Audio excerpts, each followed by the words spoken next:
Hello everyone, it's Lennon and welcome to the very first Mindsight video. Mindsight. And today is going to be a very exciting topic, okay?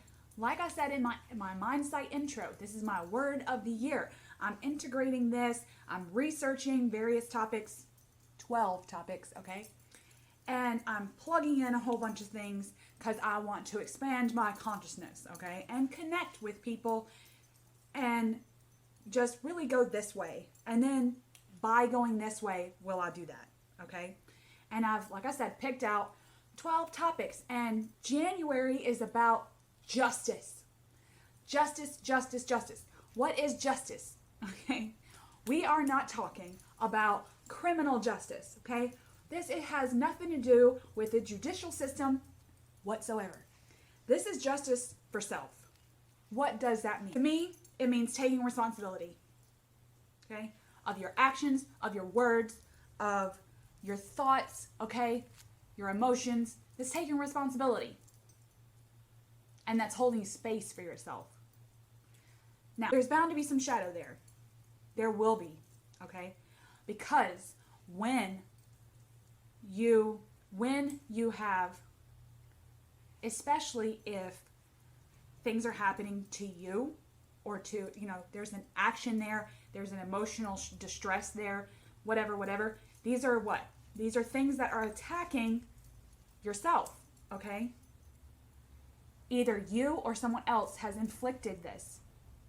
And it's important to come back to yourself and take responsibility for what you've done to yourself, and then also be able to kind of hold space for what you've been through, honoring that, okay? And I'm not saying that, like, by any means that what I'm going to say here today takes place of getting help if you feel like it's needed. That's not what I'm doing here.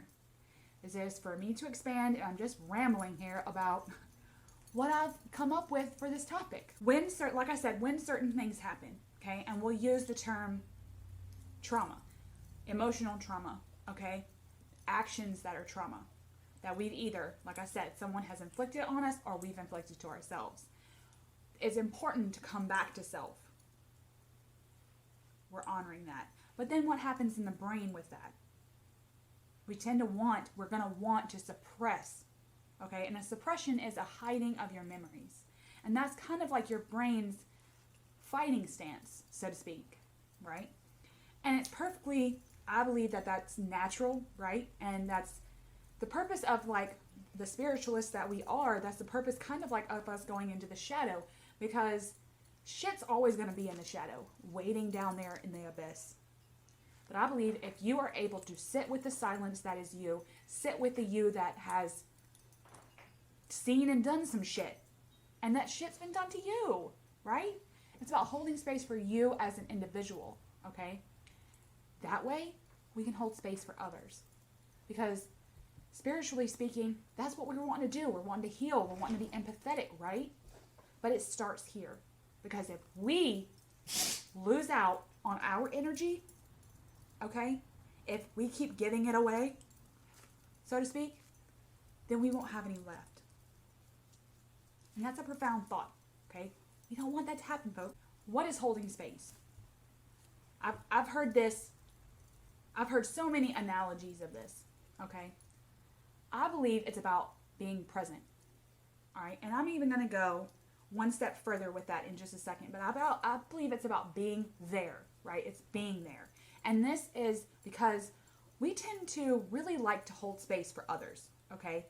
A lot of us do that. If we're parents, okay, we tend to hold space for friends, family, the people in our lives, we tend to hold space for them. And what does that mean? That can mean listening, right? Listening, being a friend, okay? I very much, that is like my number one constituent for being my friend. We need to be able to communicate and we need to be able to listen to one another. That's like number one thing. If we can't do that, we cannot be friends. I believe that the holding space aspect of it was a phenomenal way to start the Mindset 2020 off, because I want to hold space for myself in every one of these. I will be actively trying to hold space for myself when working with these specific topics. And so I felt that this was a great starting point to send us on our way. And we can kind of like cement the fact and affirm the fact that we're going to hold space for ourselves. When we do anything, we need to come back to it. Like we need to, it's just, we're on this journey, right? So here's my own analogy here. And I don't know if this has ever been said before, so forgive me if it has, whoever came up with it, but I did just mindfully just come up with this. And I want you to picture yourself as a room. Okay, you're in this 4-walled room. Okay, and your energy, picture it coming off of you in like, I kind of think of it, your energy coming off of it in waves, right? So we're thinking we're blaring out all these waves, all sides of us, and we're in the center of this room. Okay, us as a person, but our consciousness has expanded and our energy has expanded to this whole room. Well, when we invite someone in and we effectively hold space for them, we essentially give them some of the energy that's in the room that is you, the room that is us, okay? And if after they leave, we've held space for them, they're a little bit better for what we've done to them, we hope, okay? That's something that we want out of that interaction, right? But they're going to leave with some of that energy because we've built them up, right? Then what happens? That's chipped away at our wave, so to speak. And what we have to be able to keep expanding, keep coming to self, keep grounding, right? To keep the energy flowing. We want it to keep flowing. But if you don't, more people come in. More people are coming into this room that is you because you give great space. You've got this great energy, right? What's eventually going to happen? The waves are going like this until eventually you have no energy. None left to give away. Then you're stuck. You're stagnant in this place of no energy, and then you can therefore no longer, I don't believe, hold space for anyone else. We don't want to get to that point, right? That's not the goal. We don't want to keep building the energy this way. We're going to build the energy this way, and it's work, people. It is a job. But I believe that once you have brought the energy back, or that if it becomes dissipated, okay, leaving you with nothing, the room becomes dark, okay, because your energy was like the light, right? Your energy was embodying the room, and you're the light, okay? Then what does that do? What does that do? If you're in this void, right? Again, I'm not a psychologist, okay? This does not replace help if you need it. Professional help if you need it, okay? Again, in my opinion, I believe if you're floating in this void, okay, with no more energy, that leads to anxiety, stress, okay? Stress is a big one. And maybe even depression, right? And that's not the goal, right? That's not the goal. And everyone is different, okay? Everyone's room is going to be different. The way you project your energy, the way you hold space for yourself, that's going to be different, okay? But there's some essentials here, and I'm going to go over that. This space, okay, that is you, that is your room, that is your energy, is vital, and it is key to listen to yourself. Remember I said that was one of the key things when you're holding space for others, right? But, I mean, that's not all there is. But you have to be able to do it in here. We're talking about justice for self here, okay? So if we're holding space for ourselves, then what are the key points there? Listening to yourself, hearing your body, hearing what the soul is telling you it needs, okay? And this is at a soul level, this is at a physical level, like the body level, this is at a mental level, and this is at an emotional level. All kinds of levels here. And we have to be able to hear all of them. Now, once you get and have no energy, you won't be able to hear a damn thing. And so being there and being present, like I said, that's one of the key points. To be able to hear in the silence what all those things are trying to tell you they need. Are you asking yourself the deep questions? The hard questions, okay? Are you holding space for the bad stuff? The shame, the guilt, the judgment, right? Like I said, we're going to have to invite them to the breakfast table. Okay? And it's uncomfortable. And like I said, that's work. And that's where it becomes hard work, okay? Is inviting those things in. Now, like I said about us being on a journey, we're all on one. All of our journeys are different, okay?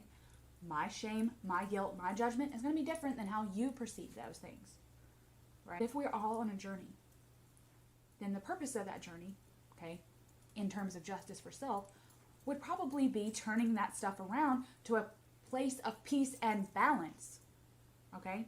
We can't expect to keep giving our energy away. We can't expect that. We can't expect for this cycle, okay, to keep going, right? And look, if we look at it in terms of cycle, look what my finger's doing. It's coming back to self, right? It's going out, and then it's coming back in. That's the purpose of this. We have to go in here. I believe that it's going to start and end here, okay? Our circle is going to keep getting bigger. We're inviting more people. We're inviting more energies, right? And we can interact in ways that our consciousness will just bloom out to this beautiful thing. And we can't do that if we're out of energy. We're just going to be stuck here in our void with nothing. Here's some things that in research I have found that are really, other than, like, these are some more vital things that I believe we need to do. Okay? Again, I'm not an expert here. These are just my own thoughts. Boundaries. Okay? Those are key. When you have this beautiful room, okay? It's walled in, right? You didn't just put up a stop sign or a sign. You didn't put a sign in the room, okay? Putting up boundaries is like putting up a fence, okay? Not just a sign, okay? You put up a no trespassing sign, the dog can still shit in your yard. You need to put a fence up, okay? Effectively, I believe, that is a thing that you can do for self, okay, that will allow you to get rid of the things that are outside of the fence that aren't going to serve you in it, okay?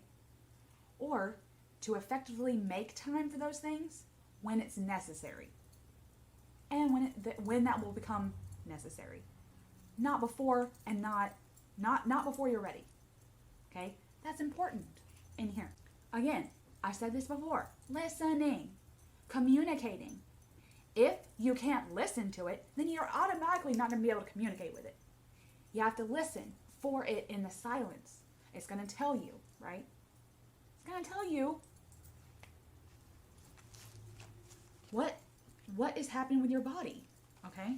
What's happening with your mind? What's happening? Back to what I was saying about being present for yourself. Holding space for yourself and in the moment having that space for yourself is key. But I'm going to take it one step further, okay? And I'm going to call this key vital thing past, present, future. All right? Because you don't only need to hold space for yourself in this moment. You need to hold space for who you were in the past, who you are right now in the moment, again, and where you're going to go.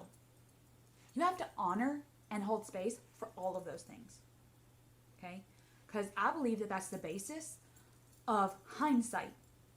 We need to be able to look back, see how far we've grown, then we need to see where we're going, and then the basis of, like, if we turn hindsight around, then if we've plugged in the past and the present, we'll be able to set better goals for ourselves and better boundaries for ourselves for our future self. Okay? I believe all three are key. Again, these are just my opinion. Now we're going to do something fun, okay? We're going to do something fun. Okay. I told you I was going to have an activity each one of these videos, okay? But first, we're using the thought deck today. Okay. I want to say a quote that I found in the Book of Thoth, okay? on this card right here. Adjustment. Justice. Of course, we're looking at the justice card today. All right? And the quote says this. It was Venerek that administered what they called justice, hooded, blind. Impartiality is a lovely idea, but it doesn't get you very far if the impartial person may be impersonated by a demon or malignant darkness. That's hilarious. I laughed so hard. I was studying the Thoth for one of my Thoth videos, and maybe in my liminality video. Didn't that just come out? Regardless, I was reading up in the book of Thoth, right? Kind of look at it. I don't look at it face value. I really try to it's like a reference material. You just kind of have to go with all the rabbits he chases. But when he said that quote, it got me thinking, right? That how justice is blind. Mostly when you see statues of her and stuff, she's blind, right? She's got this blindfold on. Impartiality there, okay? Especially when we're talking about the judicial system. But when we're talking about justice for self, let's think about that for a second, okay?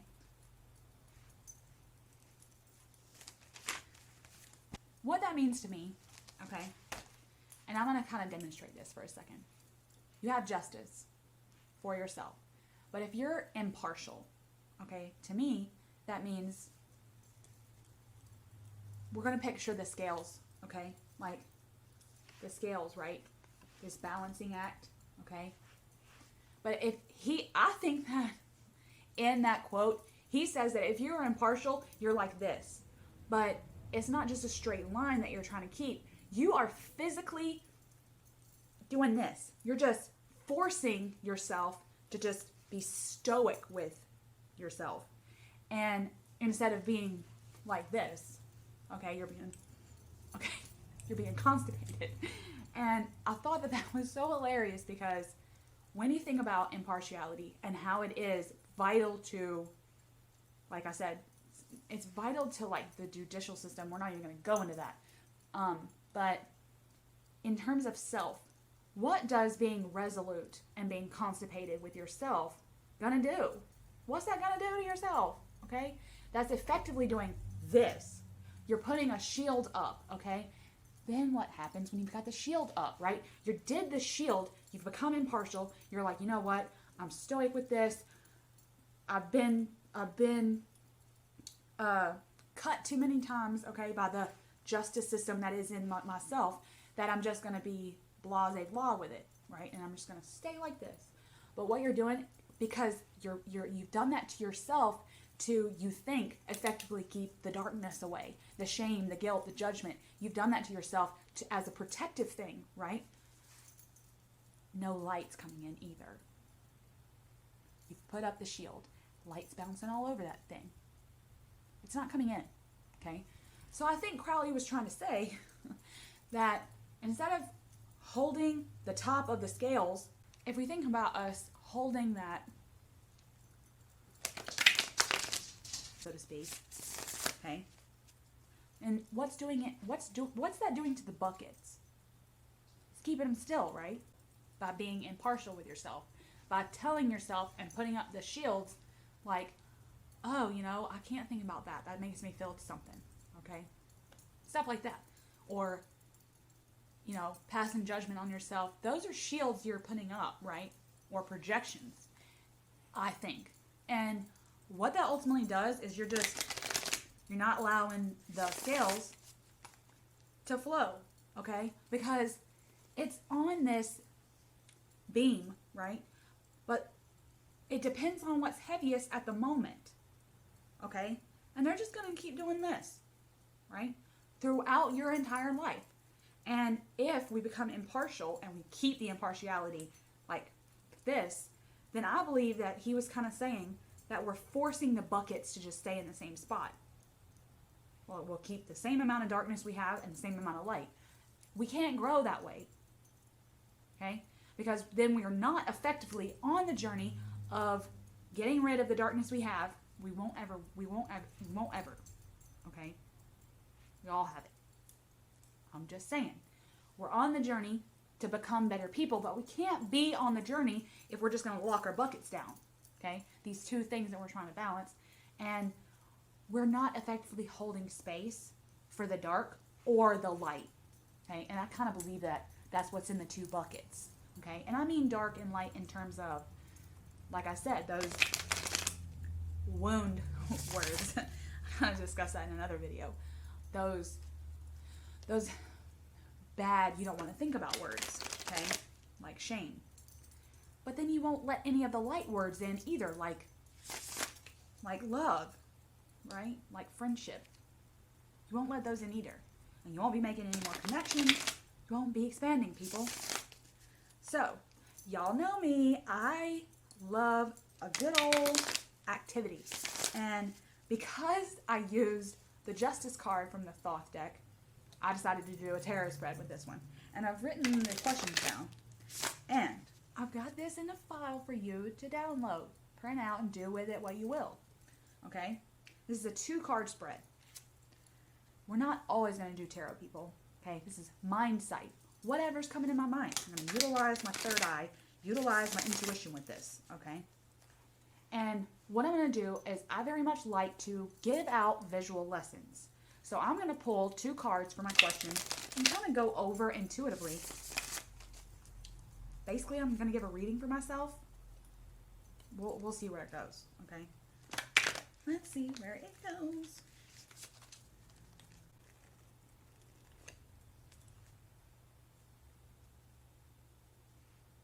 Two things that I want to think about when we think about this tarot card. I'm going to give you the 2 key words for the tarot spread. Okay, one is accountability. We're taking responsibility, people, for whatever the hell is in our 2 baskets. Okay, because it's justice, right? Accountability. So, first question: how do I hold space for accountability? How do I hold that space? Okay. Number 2 is compassion. I believe the most important thing you can do for yourself is have self-compassion. And that's all encompassing, okay? This isn't just self-love. This is compassion. It's all encompassing, okay? Encompassing all the passion that is you, okay?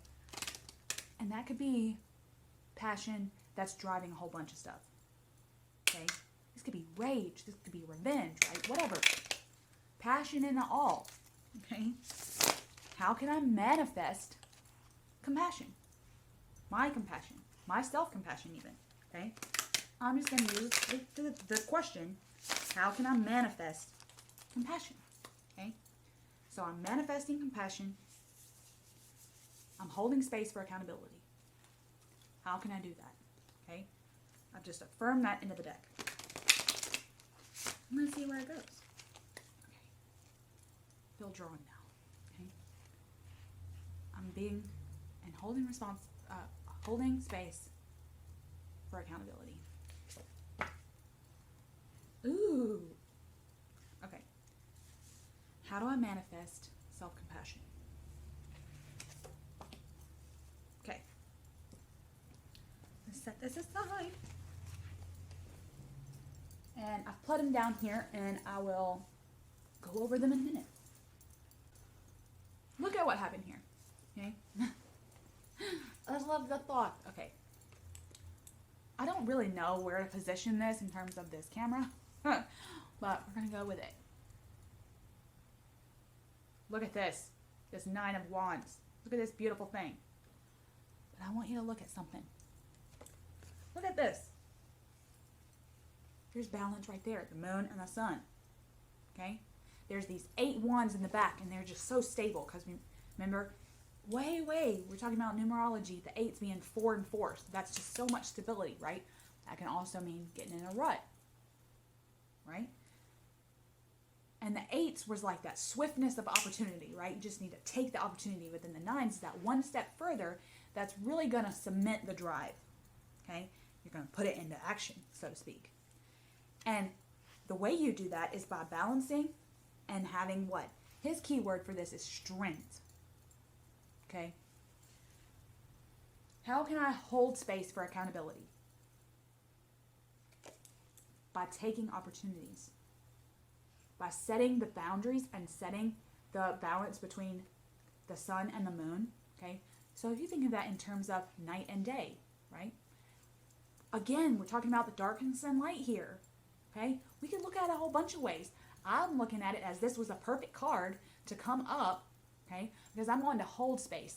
That's a passionate thought. I'm actively going to do that. This is my will, right? And I'm affirming that. So by this card coming out, I need to be this wand. That's how I'm going to hold space. I've got to be this wand. I've got to be secure. I've got to be stable like I was in the eights. And I've got to be able to just really take opportunities when they come up. I've got to be flexible, okay? But I have to have the balance for myself. Great card. Okay. How can I manifest compassion? Self-compassion, okay? And I'll add self-compassion because we're all encompassing it. We're holding space for it, and then we need to encompass it. So, how can I manifest compassion, self-compassion? We got the Three of Cups. This card is so beautiful. Crowley, in the Book of Thoughts, says that these are pomegranates, or pomegranate seeds that he has formed into these cups, okay? And so this could be Persephone, right? If you think, so he says as well. So what does Persephone do? She goes down to the depths, right? She eats the pomegranates.